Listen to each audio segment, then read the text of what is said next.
अब अमेरिका ने अपना महाशक्ति वाला रूप दिखाना शुरू कर दिया है। अमेरिका, ईरान और इजराइल के युद्ध में पूरी दुनिया में एक चर्चा चल रही थी। ईरान ने अमेरिका का महाशक्ति वाला भूत उतार दिया। हो भी रहा था यही। अमेरिका के राष्ट्रपति ट्रंप के सुबह के बयान कुछ होते थे, शाम के बयान कुछ और होते थे, और ईरान अपनी पूरी ताकत के साथ हमले में लगा रहा। उसको जहां मौका मिला, दुबई, सऊदी अरब, जहां भी उसको मौका मिला जो उसकी रेंज में थे, वो उस कंट्री के ऊपर ताबड़तोड़ हमले करता रहा। ईरान ने इजराइल का एयर डिफेंस सिस्टम था, उसको भी फेल कर दिया था। ईरान ने इतनी ताकत के साथ हमला किया। अब पाकिस्तान में ईरान और अमेरिका की जो सीज फायर के समझौते पे साइन होने थे, वो साइन नहीं हुए। दोनों की बात नहीं बनी, दोनों एक दूसरे की शर्तों पर सहमत नहीं हुए। बताया तो ये भी जा रहा है कि ईरान दूसरे रूम में बैठा था, अमेरिका दूसरे रूम में बैठा था। शहबाज और मुनीर वो कोरियर बॉय का काम कर रहे थे कि भैया ईरान ने ये भेजा है कि इस पर शर्त मान लो, और अमेरिका ने ये भेजा है तो ये शर्त मान लो। आप दोनों एक टेबल के ऊपर शायद नहीं बैठे थे। सीज फायर डील सक्सेस ना होने के बाद अब अमेरिका ने अपनी महाशक्ति वाला रूप दिखाना पूरी तरह शुरू कर दिया है। अब यहाँ बात आ रही है कि अमेरिका को अपना वर्चस्व भी बचाना है महाशक्ति वाला, क्योंकि वो जो महाशक्ति वाली साख थी ना, वो कहीं ना कहीं खत्म हो चुकी थी, क्योंकि ईरान जैसे देश ने अमेरिका के छक्के छुड़ा दिए थे। पर यहाँ पर एक बात दुनिया से नहीं छिपी कि अमेरिका ने अपनी पूरी ताकत के साथ हमला नहीं किया, और जब अमेरिका अपने पाया तो उसने हार्मोस के ऊपर भी कब्जा कर लिया। उसने ईरान की कोस्टलाइन के ऊपर बंकर बस्टर बम से हमला किया जो लगभग 5,000 पाउंड का था।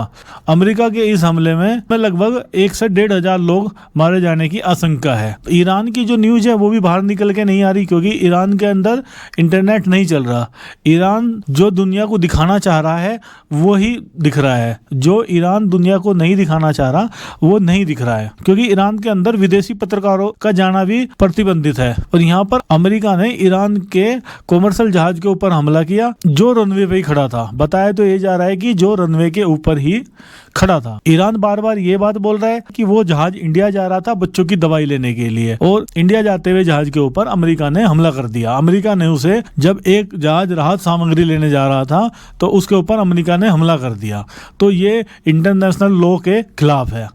अब इंटरनेशनल लॉ ईरान कब से मानने लगा? ईरान ने जब दुबई, सऊदी के एयरपोर्टों पर हमला किया, जब इंटरनेशनल लॉ कहाँ था? अमेरिका को अपनी महाशक्ति वाली साख तो बचानी थी, पर जो दूसरी बात थी वो ये थी कि अमेरिका को ईरानी जो ऑयल रिजर्व है उसके ऊपर अमेरिका को अपना कब्जा करना था, उसको अपने अंडर में लेना था। ये अमेरिका का असली मंसूबा था, क्योंकि पता अमेरिका को भी था कि ईरान जो है परमाणु बम बनाने के नज़दीक नहीं है। अमेरिका चाह रहा था कि मैं पूरी दुनिया का ऑयल रिजर्व है उसको मैं अपने कब्जे में ले लूं। पूरी दुनिया के ऑयल पर अमेरिका अपना कब्जा चाहता था। अमेरिका ने इसीलिए युद्ध को आगे बढ़ाया। अब हार्मोस पूरी तरह अमेरिका के कब्जे में है, और जो जहाज ईरानी चेक पोस्ट से पार करके आएगा उसे अमेरिका की घेराबंदी भी पार करनी होगी। इधर इंडिया में ईरान के एम्बेसडर मोहम्मद फतेह अली ने आश्वासन दिया है कि भारत के जहाजों को स्ट्रेट ऑफ हार्मोस से गुजरने पर कोई जजिया नहीं देना होगा। अब ईरान काफी टाइम से चाह रहा था कि इंडिया अमेरिका को छोड़कर हमारा साथ दे,